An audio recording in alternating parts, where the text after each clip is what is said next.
Electricast. Ryan Reynolds here from Mint Mobile.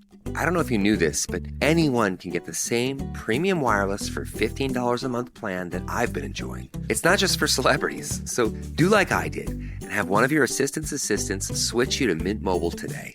I'm told it's super easy to do at mintmobile.com/switch. Upfront payment of $45 for 3-month plan, equivalent to $15 per month required. Intro rate first 3 months only, then full price plan options available. Taxes and fees extra. See full terms at mintmobile.com. Hey there, travelers. Kaylee Cuoco here. Sorry to interrupt your music, great artist BT Dubs, but wouldn't you rather be there to hear it live? With Priceline, you can get out of your dreams and into your dream concert. They've got millions of travel deals to get you to that festival, gig, rave, sound bath, or sonic experience you've been dreaming of. Download the Priceline app today, and you can save up to 60% off hotels and up to 50% off flights. So don't just dream about that trip. Book it with Priceline. Go to your happy price, Priceline.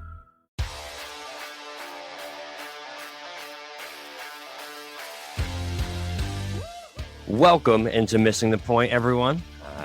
Real BK Bob Kelly here with DK Sizzle. We're going to give you everyone a nice little preview into our degenerate lives. It's the NFL betting extravaganza here on Missing the Point. We're going to go over all things betting for the NFL season. You know, MVP awards, Rookie of the Year, Coach of the Year. We're going to go into some of the divisions, some long shots, some favorites we think could be chumps, pretenders, who knows? We'll get into some good stuff here. How you doing tonight, DK? Doing great. I can't wait to figure out. I know how I'm going to lose my money, but like specifically how I'm going to lose my money. Specifically the odds that I'm going to chase. This is the best time of the year, you know, because like everyone's got a chance and there's no real bad bet at this point. You're either betting like, you know, tossing a couple bucks on what could happen, or you know, plus 8,000 on the Seahawks to win the NFC. See what I mean? That's what I'm saying, man. Like there's some outrageous ones that it could easily make a case for. I mean, maybe not the Seahawks plus 8,000, but well, you know, plus 8,000 is plus 8,000, man. Yeah. So you know, we'll just jump right into it. We'll start big and we'll work back that way, I guess. Or do you want to start small, work big? What do you think? I'm always ready to start big. All right. So you know what? We'll just jump right into AFC Championship and NFC Championship odds. Cool. So AFC, you know, if you look down this list here, obviously the Bills and the Chiefs up at the top stick out, plus 300, plus 500. But as you work down this list, man, I'm intrigued at what you think here. I'm looking at a couple of teams in like that plus 900 to plus 1,100 range. I hate to say it, but again, we talked about this last betting show we did. I don't know if you remember this, where we actually named out the Bengals for our public here. Yeah. For them to ride in the playoffs. Neither of us placed a bet, and they ended up going all the way to the Super Bowl. What do you think of them at plus 900, man? I mean, to me, it's less the Bengals at plus 900 and more the Bengals at plus 900 and the Bills at plus 300. Like, I think that, you know, the team to come out of the AFC last year, and I think with a glaring reason and an easy reason why they lost the championship game, being able to sort of identify, it seems like the Bengals organization is identified it somewhat. Are they that much worse than the Bills? Are they 600 worse than the Bills? I don't think so. I think, look, I mean, between me and you, and we've said this on shows, do I think the Bills are the guys that are going to be the champions of the AFC? Yeah, I do.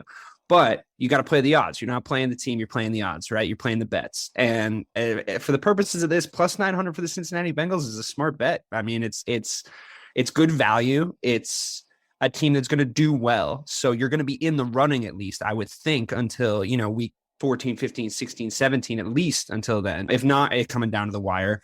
And if you look at some of the value on the teams in between, the Broncos at 850, no. Like, I need double. I need six-figure numbers on that. 850 is not enough. So the fact that they think that, you know, the Russell Wilson bump is going to take the Denver Broncos into more likely than the AFC champions to be AFC champions this year, I mean, I don't think so. Yeah. The Los Angeles Chargers, you know, I'm high on Herbert this year. You know, I'm here for him at 350, or sorry, in year 3 at 750.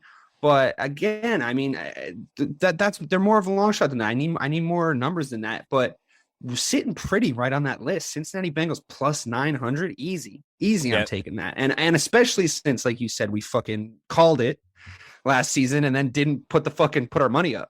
Bro, that'll haunt me forever. Every time I watch that Bengals run from last year, I'm like, God damn it, we should have fucking. I'm not shying away from that. They were like plus 1,100 going into the playoffs to win the AFC Championship, right? 100%, yeah. Those are good numbers, and we said it to each other, and then we both got lazy and didn't place the bet. Do it. We could have had a nice steak dinner on that, but. Yeah, no, I think that's a great point, dude. The Chargers and the Broncos, to me, being that high in the AFC, that really jumps out to me as like, don't bet this. Like, if you're gonna do that, that's it's just not enough value for a team that the Chargers, both those teams didn't make the playoffs last year. That to me, that screams of volume odds changes. That makes me think that like maybe if we had looked at this 3 or 4 weeks ago, the Broncos would have been 1,100. I don't think Vegas is stupid enough to line out the odds on the Denver Broncos at lower than the Cincinnati Bengals. But if they get a lot of bets on the Denver Broncos, they're forced to, right? Because they don't want to like do these huge payouts that cripple their fucking little nefarious bookie market. So that to me smacks of Broncos Nation thinks they're gonna let's ride, and a lot of bets came in on the Russell Wilson assance up in Denver, but the air is thin up there, and that's not good for cognitive reasoning. So fuck your plus 850 Denver. Sorry guys, I don't think you're gonna be bad, but I mean look at their division. Their division's insane. Like to come out of the AFC, forget coming out of the AFC. I'd love to see them come out of that division.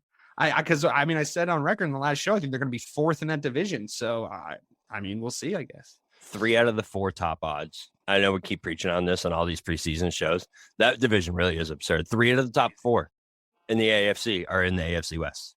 Chiefs, Chargers, Broncos. A good transition, honestly, into. I mean, I'm not saying it's smart money, but it's a good price on the Raiders plus 1,800. Bro, plus couldn't agree more. Mm-hmm. Like that's a good price on them. I know their division's tough. I know they're dealing with the with the likes of the Chiefs and an obviously very packed schedule. But come on, plus 1,800. I could see those. I could see those odds going forever in your favor if you put a few bucks on that. For example, they're level with the Titans. Like, but the Raiders being plus 1,800 and the Titans both being plus 1,800 doesn't make any sense because one's a smarter bet.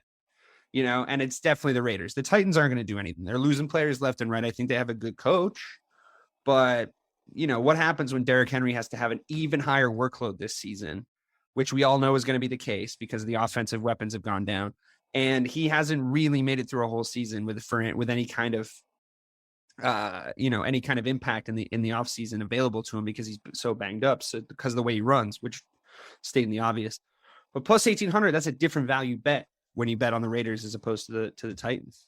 Yeah, no, that's crazy to me that they're that low on here. You look at a team like I don't know when these were updated because the Browns plus 1,600, that doesn't make sense. They have to be lower than that at this point, right? Yeah, they got to be.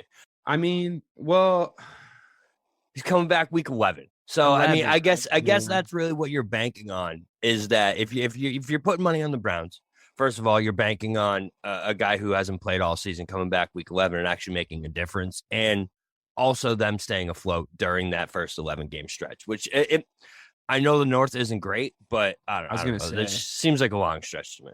Their division is weak, and I will say, like, as much as he's a piece of shit, and I'm not here to endorse like this dude is a human, I think there's been a little bit, if we're just talking just football ability, there's been a little bit of a short memory about how good he actually is, because it's very so he's very good. Yeah. He could come back week 11 and win them 6 games. It's possible. Yep. And if they're in kind of a half and half situation, I mean, look, we're talking pretty high odds here. I mean, I know it looks comparable sat next to the plus 1,800s of the Raiders or the plus 2,200s of the Patriots. It looks decent, but it's still pretty high odds. If you're going to put a plus 1,600 bet down, I haven't won many of those in my life. I'll say that. So, sure. I don't think the Vegas is going like, I don't know, they might do it. I think they're going like, it's a long shot, but he does come back week 11. So I don't know. Plus 1,600 makes somewhat sense to me. I do want to dive in here because this is a Boston centric podcast.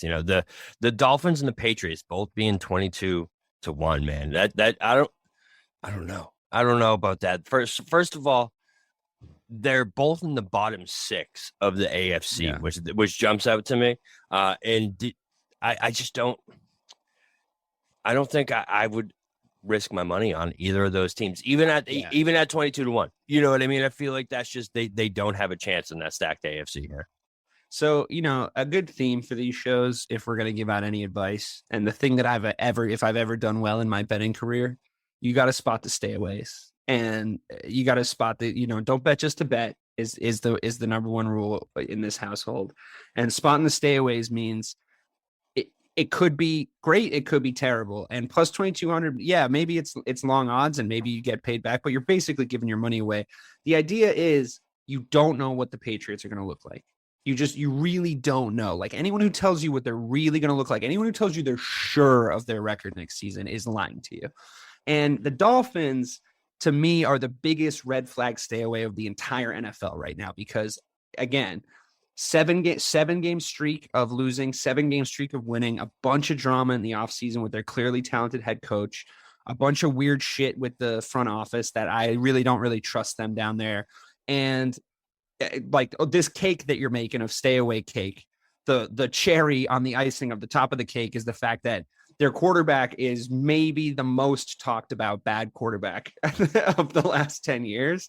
And he's bad. He's not good. He's not going to win you the AFC if you so you're handing your money off. I know it's fun sometimes to like pop in $5 on your favorites betting app and see what plus 2,200 to give to you. But I mean, it's not, you're not getting the $5 back. And if you live your whole life with it's only $5, you're going to end up in a lot of debt after a while. That shit adds up. So stay away from those bets. I agree with you. That's such a, so that's, I want to relate this kind of to fantasy too. If you're thinking fantasy, you're spending a high first round draft pick on someone, you're doing it because of the known, because what you know to be true and the guarantees of taking someone like right, upside, exactly. Yeah. When you're doing a late round flyer, you're doing it because the upside, they don't have too much, guaranteed in the tank, but at least there's value. some upside. It's a value. Right. It's a value-based system. Yeah. Either of these teams, neither the upside outweighs that unknown. No, their downside's way higher, both of them. Yeah. Other than that, I mean, I don't know if there's much else to talk about in the AFC. There's one thing I'd love to talk about. Because go ahead. There's a great price on the Pittsburgh Steelers. I knew you were going to do it. I knew it. a plus 4,000 on the Pittsburgh Steelers is, I feel like, perfectly fine. I feel like they're way undervalued at plus 4,000. Do I think, again, you got to think about this logically. Do I think the Steelers are going to win the AFC? No. But at plus 4,000, if you're giving me those kind of odds, fuck, man. Like, why not? Why not? Take a fucking flyer for $1 on the Pittsburgh Steelers winning the AFC next season. I mean, that's something, I mean, it'll be a lot, but I think the Mitch response is real. I think Mike Tomlin, like we discussed on the prediction show, is never, ever coming under 500. I think that the worst thing about the Pittsburgh Steelers last season was their quarterback. The thing that they clearly, glaringly needed to fix the most was their quarterback. Mm-hmm. I think they're a fucking highlight weapon factory on offense over there. I think they probably have guys we haven't even really done any research on that are going to have breakout seasons like every season in Pittsburgh. And I think Najee Harris is going to be a top 5 running back this year. And I think that all of your fantasy drafts are going to reflect that. So why not take a punt on the Pittsburgh Steelers? They got a good fan base. They got a good home, the home field advantage. They don't have that bad of a schedule this season. And, I think they've improved a quarterback. I mean, I know anytime you have a quarterback committee in the preseason, it's a bad sign. It's a red flag because usually you're having 3 mediocre guys go against each other, or 2 mediocre guys go against each other. But that's not the case. They have Mitch Trubisky, the most talented man in the world. So when he wins MVP and the Pittsburgh Steelers win the AFC next season, we'll see how it goes. I wonder what his odds. We'll get there. We'll get there to MVP. That might be a good bet. If it's at plus 4,000, I'm fucking taking it. Yeah, honestly, bro. I know Steelers has been a bit of a tiff on this show over the years, but my biggest problem always was, and this, is their quarterback play. So yeah. I kind of agree with you. I think Big Ben. We got to see it. We got to see what it looks like. Agreed, but Big Ben was a chump these last 2 years, man. There was so 5 years. Yeah, there's just throws that he was missing that normal NFL quarterbacks can't miss. And if you're going to win, noodle, dude. Yeah, it was bad. So I don't disagree. Plus, I mean, 401, man. You can't you can't hate on it. You know what? That's 401, right? Yeah. Okay. Mm-hmm. Just knock a 0 off. That's the usual way to convert the American odds. I got to shout out Texans at 1,500 to 1 is kind of hilarious. Like 15,000 or plus 15,000, 1,500 to 1. Yeah. Yeah. 1,500. Yeah. I saw a meme the other day that was like, Lovie Smith got fired from Chicago, went to Illinois, posted a losing record at Illinois, came back, led the Texans defense to 27th overall in the NFL to 31st overall in the NFL, and now he's their head coach. I mean, I love Lovie. You know, I got a long history with him. He led the Bears to the Super Bowl. I always loved how calm he looked. We used to joke, like, when it would cut to Lovie Smith, I would do like a little voice where I'd be like, what's everybody doing? What's going on? It would like the camera be focused on. He's like, oh shit, we're at a football game. That's like always the look he had on his face. But I always liked him. I thought he was a lovable, good defensive mind. But it is a fucking dumpster fire down there in Houston. It really is. I don't think I've ever seen a franchise. I mean, maybe those 0-16 Dolphins. I don't think I've ever seen a fucking franchise in worse shape than the Houston Texans right now. They might need to start thinking about relocating again. I know they're the newest team, right? They're still the newest team, right? What were we in when they came in? Yeah, they beat the Cowboys their first game ever. Oh, really? Yeah, but they weren't good for years and years and years. They got good. They fell off at the most rapid pace I've ever seen in that fucking franchise. Like, they might want to think about going to I don't know, being on a second San Francisco team or something. It doesn't work. It doesn't work in Houston. That first round quarterback that just needs to go find somewhere else. It's just Houston needs to go find a new city at this point. He's bad, man. They're cursed. I don't know what's going on down there.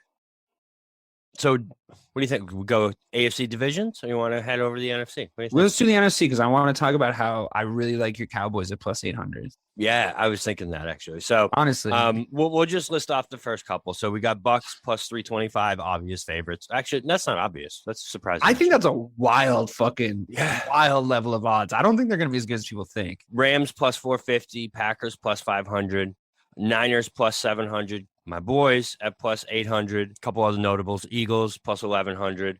That's really it. I mean, Cardinals 14. Cardinals 1,400. Not a bad point. Yeah, that's not bad. Other than that, man, I mean, there's a lot more. Everyone's closer together than in the AFC. That's for sure. I don't think there's that defined line where you're like, well, the NFC just aren't as good, are they? Yeah, there's not as many good teams. With the stacked division in the in the AFC we just talked about, like, we don't have anything like that in the NFC. I think a lot of these divisions got worse. Notably, my Bears in the NFC North. I think that whole division got markedly worse. Even looking at the Green Bay Packers at plus 500, like, I feel like there's years where you could almost lock up the Green Bay Packers winning the NFC. And maybe they go and fail in the playoffs or whatever, but there's years where it's like, it's always a good value bet to say that the Packers are going to have the best record in the AFC. Like, it's always a good value bet sometimes, but I don't know. Like, now plus 500, no weapons. Aaron Rodgers prefers to do ayahuasca than watch game tape. Like, he's doing fucking podcasts and he looks skinnier than he should. And I don't know. I don't try. I mean, I know I say this every year. I'm just, it's wishful thinking, but I'm not putting $500 in the Green Bay Packers. And quite frankly, plus 700 on the 49ers is also pretty low. I would need higher, especially with the unknowns at quarterback with them, man. When I mean, they fucking signed Jimmy G to another year. It's like, good God, man. It's like your boyfriend you can't break up with.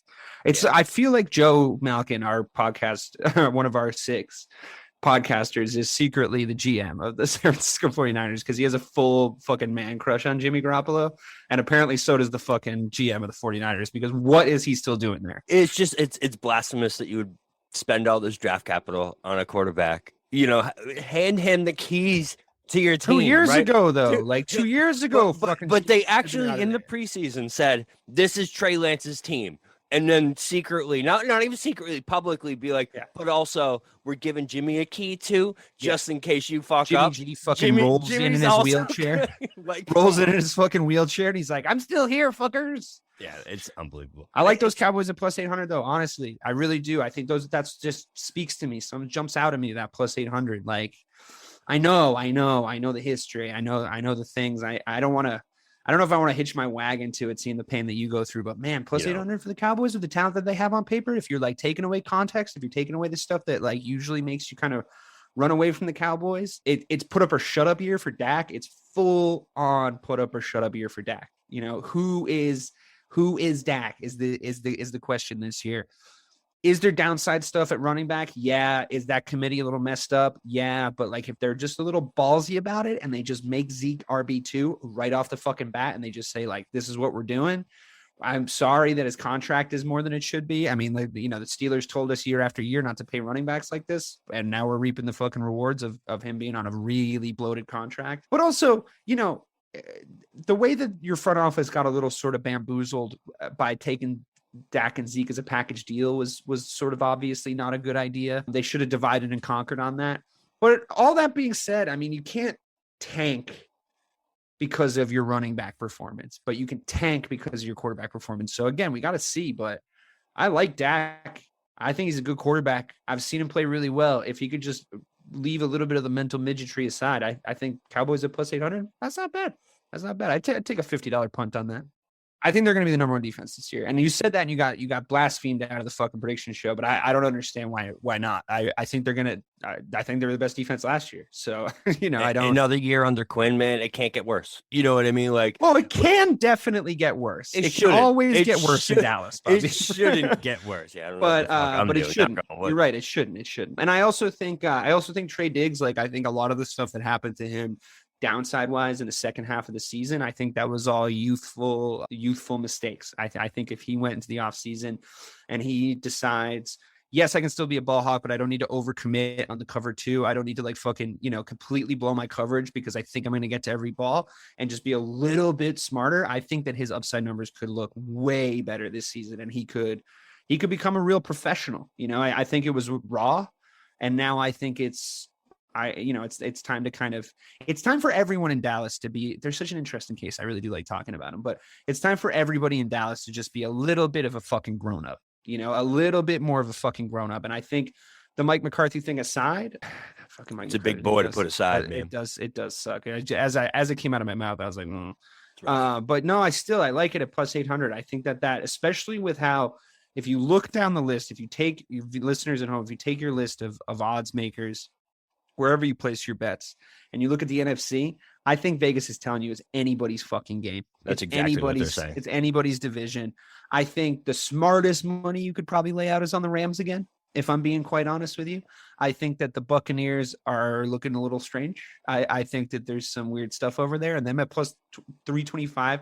That means to me that odds makers are saying that if the Buccaneers are plus 325 to win the NFC championship and the Buffalo Bills are plus 300 to win the AFC championship, that's them telling me that they do not think the NFC is as competitive. Because if those odds are even close to similar, no one's going to look me in the eye and tell me with a straight face that the Buffalo Bills are not a lot better than the Tampa Bay Buccaneers. That's just no one's going to be able to do that on paper, at least. So the quarterback's 90. I mean, I know it's Tom Brady, but like, come on, 325. You need to up that if I'm putting money on the Tampa Bay Buccaneers to win the AFC. I don't see it. I agree with the Rams, man. I'm looking at other odds across sites too, and they're as low as plus 550 with the Packers ahead of them, which to me, I don't know. I know the Stafford elbow thing is weird, but like, how can you take a team that won the Super Bowl last year and looked really good doing it, and the quarterback issues or the questions on Stafford winning big games, that's now out the window to me. Like, we saw what he can do on a big stage. Granted, yes, Tampa Bay pulled the worst coverage I've ever seen in a 2-minute situation. They were handed a game. The Chiefs didn't look themselves. I mean, there was a lot had to go right for them. Put the Packers ahead of them? That's crazy. No, God, that's no. crazy. No, and even the Bucks.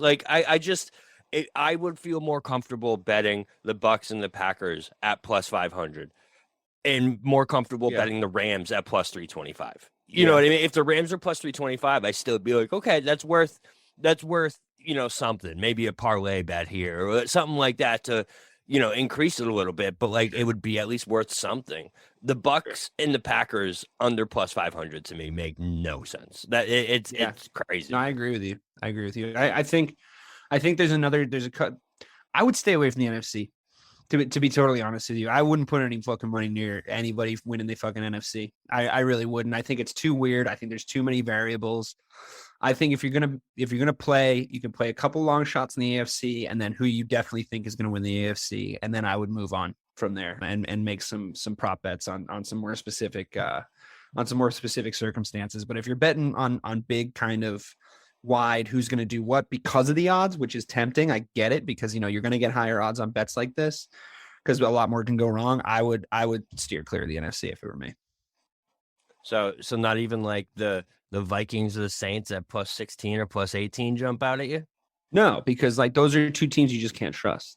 Yeah. Like again, same case we just made in the first. Yeah, like I'm I'm not giving Jameis Winston my money and expecting him to come back with more money. That's just not. I don't see it happening. And I'm never ever letting Kirk Cousins anywhere near my finances. There's just no fucking way. So, no, absolutely not. That's just me though. I mean, that's just how I feel about it. Bears at the same odds as the Steelers plus 4,000. That's great. Both my AFC team and my NFC team are at plus 4,000. We'll see how that goes. I got parlay those together, bro. You got a hell of a bet. That's actually. I don't hate it.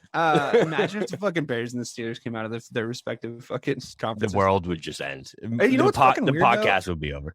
Here's a weird thing: the Bears are plus 4,000 to win the NFC, which puts them at plus 1,000 less than the Lions. So the Lions are a bigger long shot to win the NFC. However, they think the Lions have better odds of winning the NFC North. That was weird to me too. Yeah. How can both things be true, right? So if that's the case, the plus 1,100 for the Bears to win the NFC North, not a terrible bet. I don't think they're gonna again, but plus 1,100 for a divisional win. You know what I mean? Like it's just between them and three other teams. Like that's it. Yeah. I don't think they're gonna, but like plus 1,100 in comparison to the plus 4,000 of them winning the whole NFC, way better value for your money, if you ask me. So let's transition that right over to the divisional odds then. Great. So we'll I just kind of want to touch on a couple parlays that I was looking at because this is where I like to get crazy because I'm like, well, this favorite with this underdog, Sure. I kind of like. So I think the Bucks to me are such a chalk. Minus 275. I think that's good odds on something that's pretty guaranteed, if you ask me. Like I don't. You gotta marry it with something like you said, or otherwise you're not getting anything really out of it, right? So I'm thinking, shoot over to the AFC, a little underdog here, one that we already talked about in the AFC odds in the Las Vegas. Bengals. I'm thinking the Raiders. Oh yeah, shit! Look at theirs. Look at they plus got 650, bro. Right? Why are they not rating the Raiders in that division at all compared to the Broncos? I don't get it. I think it's just the unknown, but I guess it's the same thing with it's the Wilson factor. It's that let's ride. Everyone's ready to jump on that Broncos country. Let's ride. Maybe they're going to be good. Maybe they'll have a Stafford type, situation happen over there. Like maybe he just needs a little bit of a fresh green pasture to go into, and he'll be renewed. But because like that Seahawks team was just getting worse and worse. Plus 650 though. I'm just that's saying. good odds. A plus 650 parlay with. What'd you say minus 275? So that would get you to like what 8-1 ish? Yeah. Eight that's a good little. That's a good little parlay. Yeah, I would chuck quite honestly, I would chuck the Dallas Cowboys plus 140 to win the NFC East into that because I think that's another chalk. That's good odds for them. Yeah. To be honest with you, they should be minus 150 if you ask me to win the NFC East. Who's going to beat them to it? The fucking Eagles? I doubt it. That's the hype bet is the Eagles so far. That's what everyone's looking at, the Eagles. They're thinking like it. Yeah, I'm not big on the Eagles either. I think how many years have we seen the Eagles be that team that everyone is high on, everyone's big on because of their free agent signings in the offseason, and it never comes to fruition. So I'm with you. I'm not big on the Eagles, so I'm with it. I'm with it. You know what? Another one I like in the divisionals is NFC West. I know it's a weird one, but the Cardinals are plus 350. I wouldn't parlay it with anything because I think it'll sink your parlay, but I think a straight bet of Cardinals plus 350 to win that could happen. Yeah. Could happen. Yeah. Kyler Murray could have a fucking explosive season. They're a weird team. You don't know. Yeah, I like that. Especially when it comes to that him in a prove it year after getting that contract. Yeah, you know what I mean? So yeah, I like that a lot. And another like if you want to just pump up any of your parlays too, another like definitely won't sink you situation is the Bills at minus 225 to win the AFC East. They're winning the AFC East. So you think what is a minus 225 and a minus 275 get you? Does that get you to positive odds? I don't know how it works. I'm not a mathematician. I think it'd be close. I just punch it into the thing and it tells me how much money I'll get. So I would even be comfortable parlaying the Bills and the Bucks together. as a nice little guy, and then add on some kind of underdog in the end, maybe even the Cardinals, like you just said. Yeah, or if you went Bills and Bucks with those negative odds, and like it's a dog line, but the Chiefs at plus 160. I know they're in a really tough division this year, but like they're probably gonna win it, right?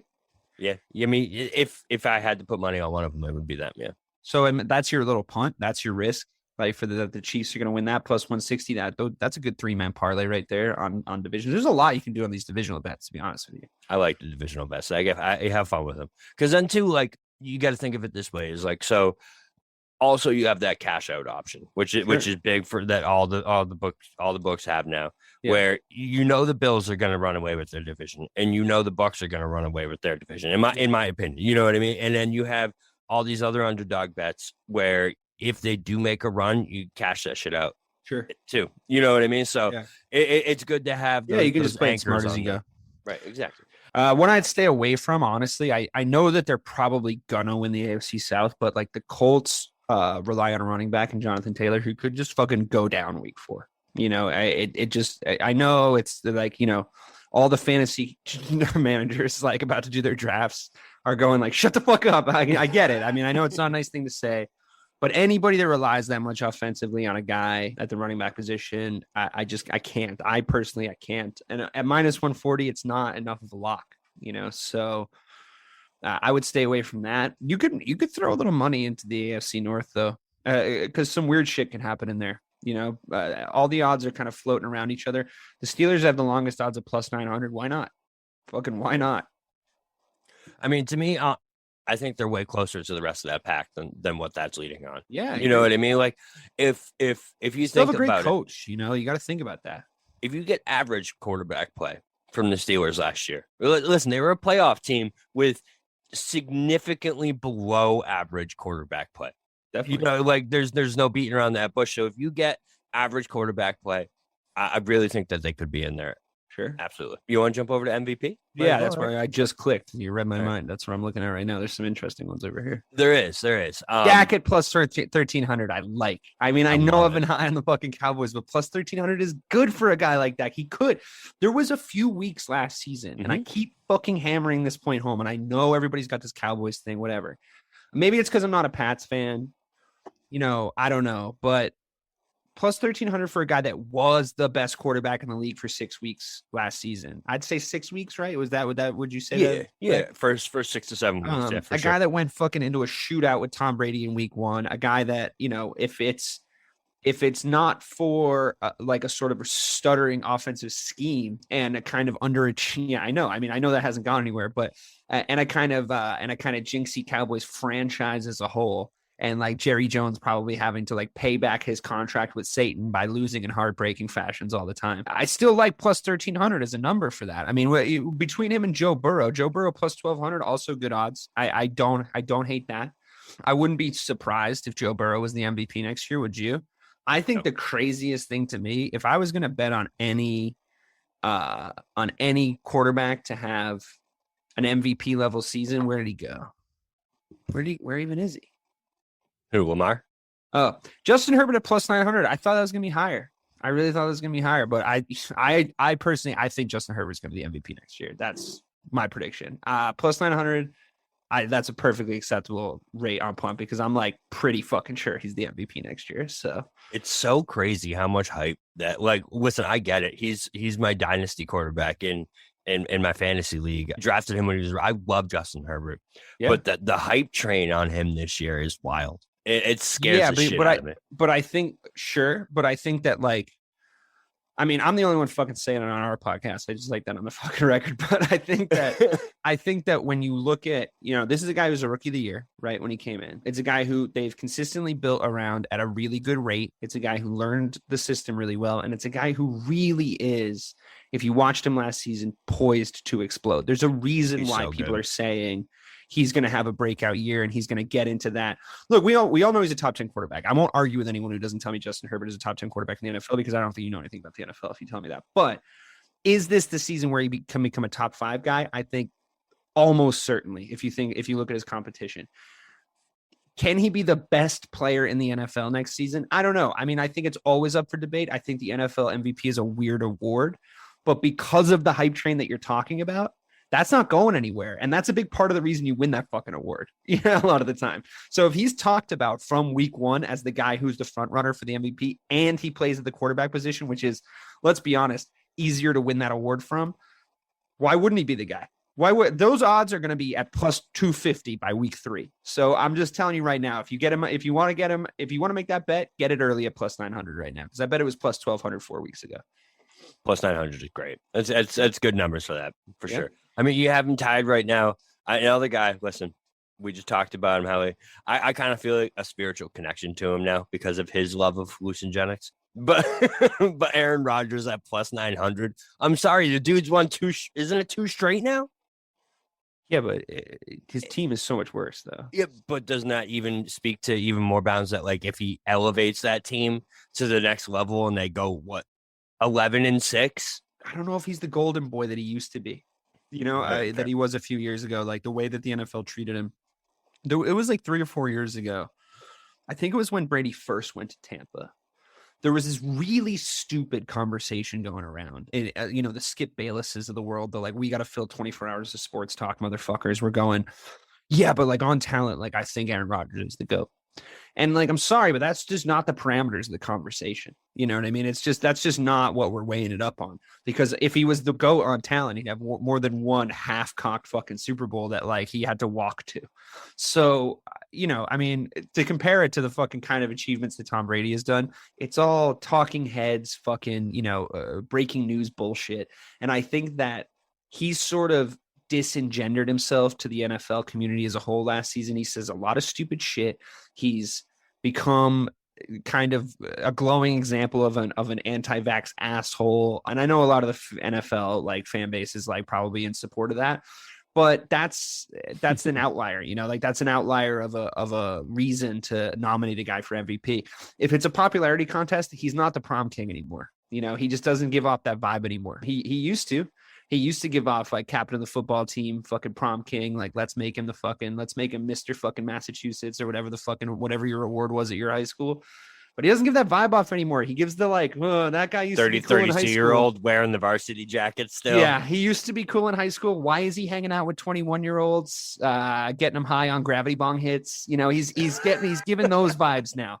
I don't want you to go into that man's apartment. I don't like you hanging around with him. He's a bad influence. So I just don't see it in what is definitely a popularity contest. Now, Tom Brady, at plus 800, a little worse odds than Rodgers, a little worse, but like Tom Brady winning the MVP. I'll tell you how Tom Brady wins the MVP. Puts up MVP level numbers and around like week 10 goes like, just so everyone knows, this is the last one. He locks up MVP. That's it. It's over. I mean, I know he did the Michael Jordan, like, I'm coming back. But like, if he says like, definitely not after this, this is my last hurrah. I think that's it. I think MVP voting is done. I think the odds maker, the bookies close shop and they just shut down the odds. Like that's it. Yeah. So I like Lamar Jackson at plus 2,000. What do you think of that? Yeah, no, that was actually going to be the next one I go to. It's like, listen, he's done it before. We've literally seen him win MVP before. We know the equation that it takes for Lamar Jackson to win MVP. The Ravens win the North, and he has 1,000 yards rushing and 3,000 yards passing. Like we've literally seen it before. So for him to be at 200 to 1 plus 2,000 to me is absurd. That he's below guys like Russell Wilson, who's literally never finished third in the MVP. Below guys like Stafford, even my boy Dak, Burrow. All these guys, man, it's insane to me that he's that low. I can't believe it. Like coming, last year, yeah, he was a little banged up, but if he's healthy, man, he's gonna be in the top 3 or 4 MVP conversation, right? Like if the Ravens are good, there's no doubt that Lamar Jackson's a top 5 MVP guy. So yeah, it just seems especially with the kinds of numbers he can put up, like he can do it. He can do it all in theory. I know people have their opinions about his arm, but I think there's games where he puts up absolute fucking fire. So I think his top ceiling, his top end is such that if he kind of gets to it on a consistent basis this year, he could be an early front runner, like we talked about, which is a lot of times the guy that wins in my memory, right? Like the guy that people kind of decide is going to be MVP by week 4 or 5 if he keeps it consistent, it usually is him, right? So also, it's the same kind of conversation in every sport, but is it the most valuable player to the NFL? Is it the most valuable player to your team? Is it the best player? Is it the best player like on paper? Is it the best player on the eye test? Lamar Jackson's a guy where if you plucked him out of Baltimore, we would be done talking about Baltimore. That would be the end of it. So I think that the kind of dynamism, I think there's other examples of that, don't get me wrong, but I think that the dynamism, the things that he brings to that team, and the things that he's super entertaining.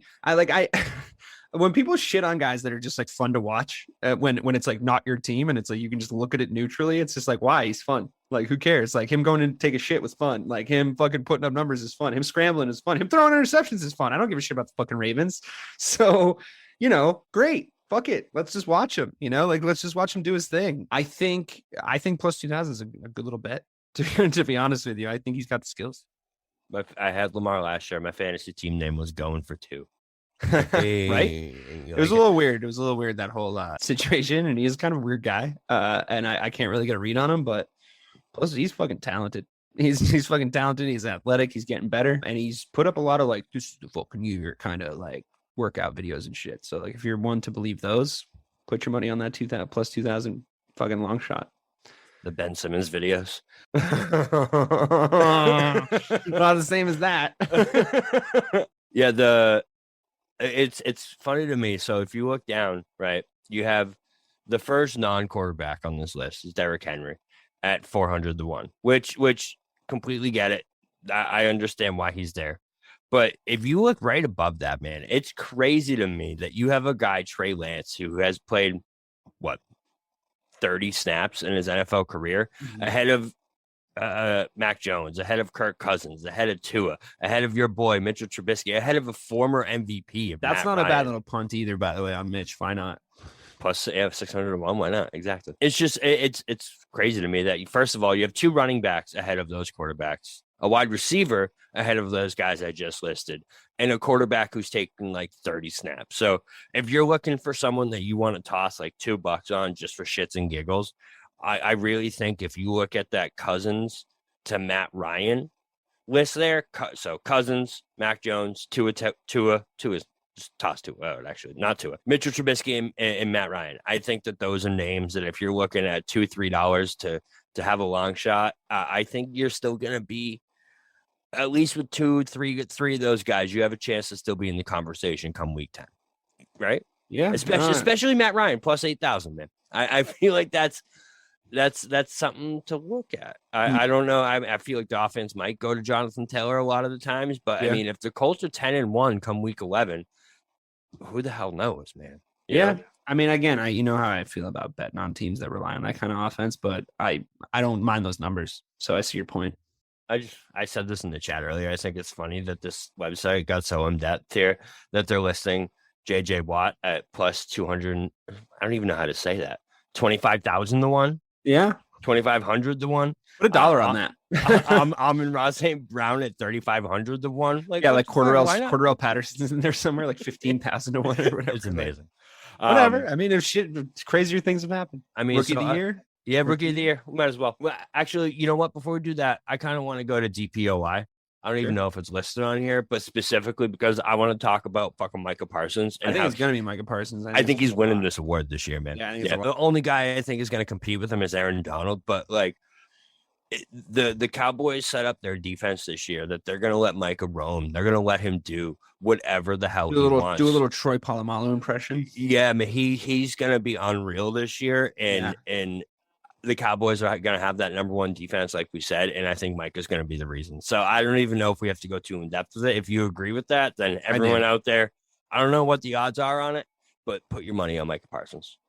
Yeah, I mean, unless he goes down, then it's probably going to be Aaron Donald, or it opens up. I think it opens up the floor if he gets hurt. But yeah, I can't really think of anybody that would. I guess like TJ Watt, might be in the conversation.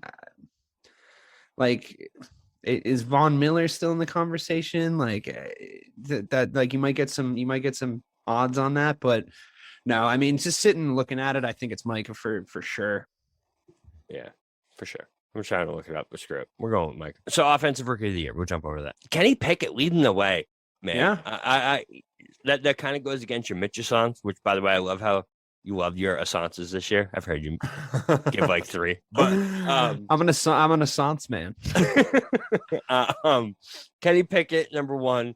I'm not surprised by that. Obviously, they're thinking Mitch loses the job in the first few weeks, and Pickett has that season that we were talking about where, you know, he stays average. He does what he's supposed to do.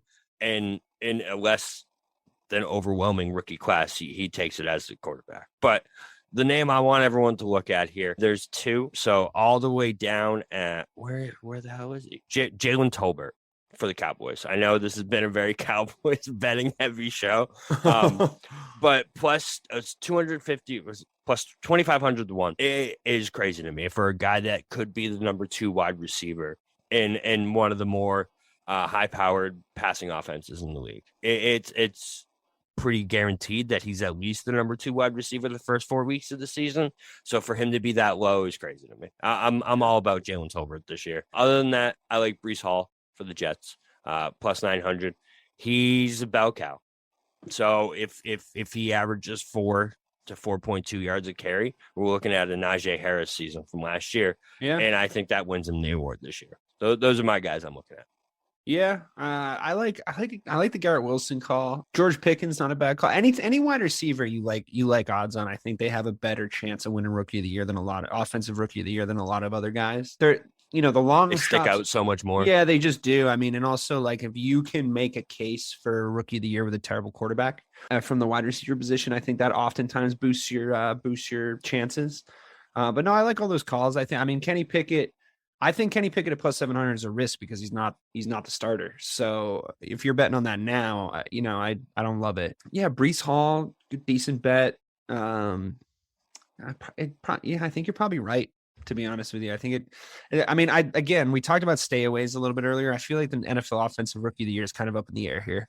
I think there's a lot of guys with sort of equal chances to win it. And we kind of, rookie of the year betting is actually kind of tough too, because they're sort of unknown quantities. It's like you can have guys just bust so fucking hard, especially on the offensive side of the ball, especially if they go to places that are irrelevant, that they just don't get looked at. I think defense, I only have one, if you don't mind moving on. I only have one call out for defensive rookie of the year just because I like the odds. I mean, it probably is going to be Aiden Hutchinson. He is a fucking beast. He's so good. I think there's a reason his odds are so much lower than everybody else's. I think he's fun to watch. He's going to be really good. He's probably going to win defensive rookie of the year. But Kayvon Thibodeau, I think at plus 900, I think he's woefully underrated at that position. I know he's going to the Giants, but he's an edge rusher. He could put up numbers in New York if he's sort of allowed to do what he needs to do. He's super confident. He's like one of these guys. He's like, I am the best rookie this season. Like, fuck that, which I kind of like, especially for my edge rushers, especially for my guys with attitude, especially in a place where they're trying to build culture again. And he's sort of been limited in the preseason, so he hasn't really been seen much. He's sort of still an unknown quantity. But I think that if you look back on what he actually has accomplished throughout his amateur career and his semi-professional career, I think he's got a great name. He's got a great football name. And I think that at plus 900, that's a great bet. I thought he was going to be closer to Hutchinson, to be honest with you. I thought he'd be, a couple hundred away from him, but at plus 900, those are great odds. Really, really great odds. I think that there's a really good chance he wins it. I think, Hutchinson probably was the best defensive player to come out of that draft class, but for guys that are instantly pro ready, these are all the qualities that Thibodeau has that I know, when you look at the Minkah Fitzpatricks of the world and, when guys like that came into the league, they had a lot of the same qualities. So I think it's a smart little bet. I'd put $40-$50 on it. No problem. One guy I want to shout out, Jordan Davis. I don't know if you saw the viral video that he had going around where he was pushing around NFL centers like they were like 14-year-old boys. I like Jordan Davis a lot. And Rayshawn would have a heart attack if we didn't at least mention Kyle Hamilton. Dude's been talking about Kyle Hamilton all offseason. He's got the same odds as Thibodeau, though, and I like Thibodeau better. Yeah, for sure. I like Thibodeau better because he's the edge rusher. You know what I mean? That's I feel like that's always what stands out with rookies is those guys that sack the quarterback that make those plays. Because listen, Kyle Hamilton can have a great season, but he's not going to stand out as much as someone who has 13, 14 sacks versus like two or three interceptions. So I'm with you on that for sure. By the way, if anyone's yelling at their radios or earbuds or whatever right now, the fact that we haven't mentioned Trayvon Walker, he fell off for me in the preseason. I feel like something's up with him. I know that he like being the first overall, or being the first pick is kind of a death sentence to me, especially when you go to a team like Jacksonville and you have a weird preseason and like a lot of strange things happen. I mean, I think he got a sack in the preseason, but I don't know. I know he's a rookie, I know it's expected to be up and down. They're playing him in different schemes and stuff, but he just didn't look the part to me. So, I mean, I could be wrong. I'm happy to be wrong about him, but he's in Jacksonville again. So I don't know what that defense is really, what their identity is or what they really look like. So if anyone's wondering why we didn't shout him out, he's at plus 650. It's not a terrible bet, but it's not enough for me to see with what I've seen, I guess, if that makes sense. Yeah, no, it definitely does. He was a questionable first pick overall. You know what I mean? Yeah. So no, I'm with you on that. What do you think? Move over to coach of the year? Yeah, great. Yeah, I mean, I honestly, I don't know where to even start with this, to be perfectly honest, because if you're asking me that, I don't know how, so like Brendan Staley's great. I guess the way that Vegas is looking at it is if the Chargers are good, it's because they fixed all their mistakes that they always make at the end of games. And they fix all these different things. So Staley's going to get that credit, especially from where they came from 2-3 years ago and what they would have to do to get to that. Sure. To get to that point. That's how I'm looking at it. The one that shocks me, man, is Brian Daboll at plus 1,600.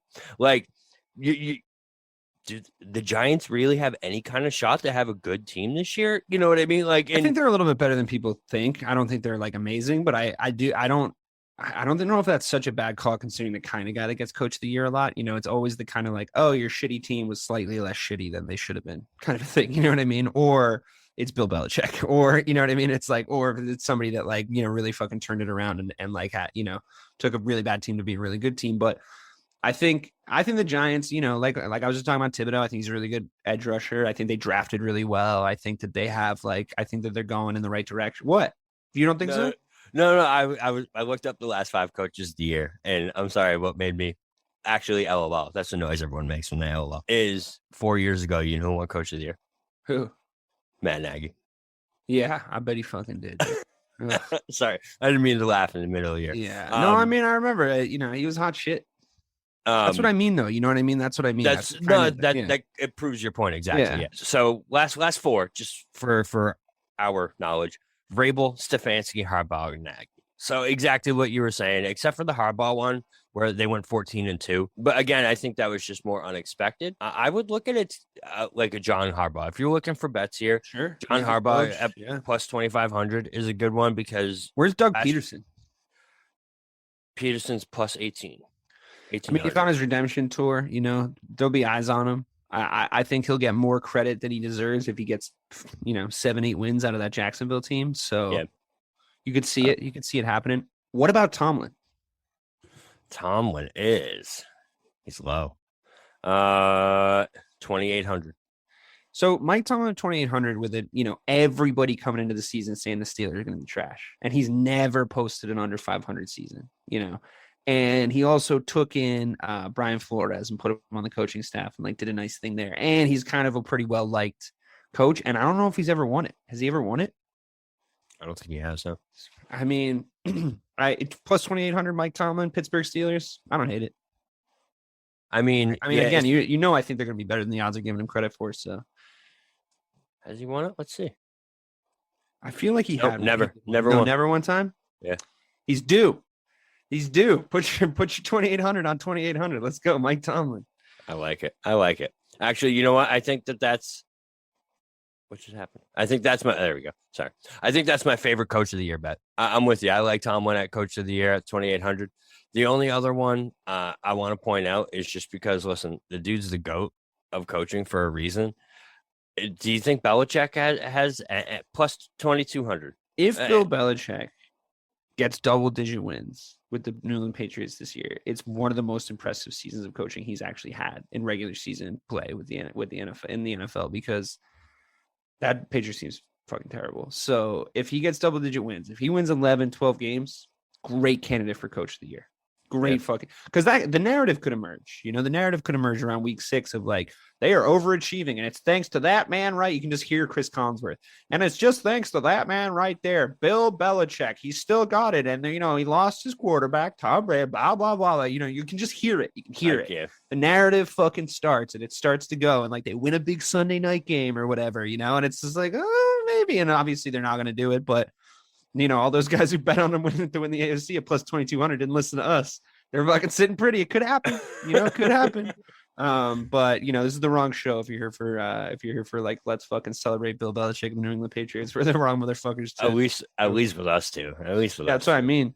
Yeah. But yeah, look, Bill Belichick is the best coach in the NFL. He suffers from LeBron-itis a little bit. There's about 11 years where LeBron should have been the MVP in the NBA every single season, but people just kind of bored of it, so they didn't make it the MVP every single season, but he was. So he is still the best coach in the NFL. He is still the best, the most talented, the most successful, but you can't just give it to that guy every year, I guess. Makes the award a little redundant. So is he still the best coach? Yes. Is he going to win coach of the year? I mean, the odds don't think so, but that's why we play the game. There. All right. So you know what? We didn't even talk about this at the top. Let's circle it all back. We'll close it out with our favorite Super Bowl bets of the year. So I'm gonna go. Like this. Yeah. Yeah. I'm gonna go. Listen, I wouldn't be myself if I didn't at least mention the Cowboys at plus 2,000 to win the Super Bowl. I'm sorry but if you're telling me a team that has the most upside around this area, right? So the other one I'm going to talk about is another team we already talked about too. So the Cowboys are at plus 2,000 and the Bengals are right around plus 2,000. I love those two, man, because if you're talking about, so you have a team that's on, like you said, this is ride or die. If it doesn't happen this year for the Cowboys, first of all, McCarthy's probably gone. Questions about Dak, Zeke's probably gone. Like this is the year for the boys. So I do think at plus 2,000, you're getting great value with a team that has all the incentive. Yeah. Right. All the incentive to win a Super Bowl. And then the Bengals, man, listen, I know the Super Bowl hangover is a real thing. It is. But if you're telling me plus 2,000 on a team that we just saw can run the table at any time, Joe Burrow can get hot, Jamar Chase can get hot. If anyone can drag their team out of a Super Bowl hangover or prevent their team from being in a Super Bowl hangover, it's Joe Burrow. I think he's got the best mentality of quarterback. Dude got sacked 7 times in a playoff game and won. Look, I just think if they had any semblance of an offensive line, they win that game. And I think that they're a really talented team. I think he's a really good quarterback. I fucking like him. I like watching him. I like his whole attitude. I like his swagger. But yeah, if anyone can prevent a Super Bowl hangover, and in a circumstance where you can really point to one thing, not like the failure of the team or the failure of the mentality, just the failure of the fucking offensive line, you can really just point to that, and they still had a shot, before and after Fat 50 Cent came on the scene. I think it's a really good bet. Yeah, I agree. I also like the Chargers at 1,400, by the way. I'll say that one more time. Chargers at plus 1,400, not a bad Super Bowl bet. Yeah. And listen, I'm not sitting here telling you that we think that these teams are better than the Bills or better than the Bucs or the Chiefs. Right. Odds game. Right. Exactly. We're not saying here that, the plus 2,000 is a better, we think is more likely to happen than the Bills at plus 600. Because listen, we all know the Bills are more likely to win the Super Bowl than the goddamn Cowboys. That's just a fact. Sure. But if you're telling me to toss $5 down on something, it's going to be the Cowboys, Bengals, or like you said, the Chargers. I think those are 3 really smart Super Bowl bets that I think you'll at least be in play come that last weekend of the Super Bowl or last weekend of the season. Yeah, and I don't think we've advised you to take put your hard-earned money on anything that's definitely not going to happen. Like these plus 35,000s, like there's a reason that those odds are those odds. Like it's not going to happen. It's just not going to happen.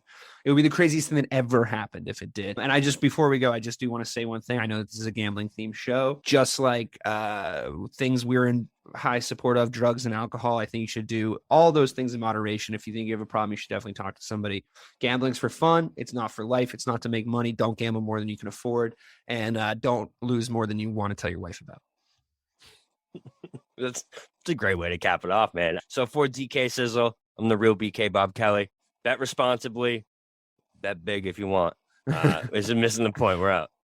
Hi, I'm Sherilyn Fenn from Twin Peaks. What did you do on your last Saturday night? Did you hear something? Toilet paper. There's none. Nada. The reserves have gone dry. People are hoarding it. I should have done that. They're all out of hand sanitizer at my Target. Mark, when did you last watch the news? We are getting reports of forced quarantines in China, Japan, and now Italy. You're cutting onions in half and putting them around your apartment. Yes, exactly. It kills the COVID. Excuse me? Let's go. Let's go. Get in. Vamos, rápido. Have you ever driven one of these? Never. I'll drive, ladies. I've got the keys. Excuse me, I'm lost. I'm looking for my wife. I got turned around. Join me, Eric Roberts, Jennifer Elise Cox, and Ed Asner for The Last Saturday Night, an Electricast podcast. You'll love it. Electricast. Electricast.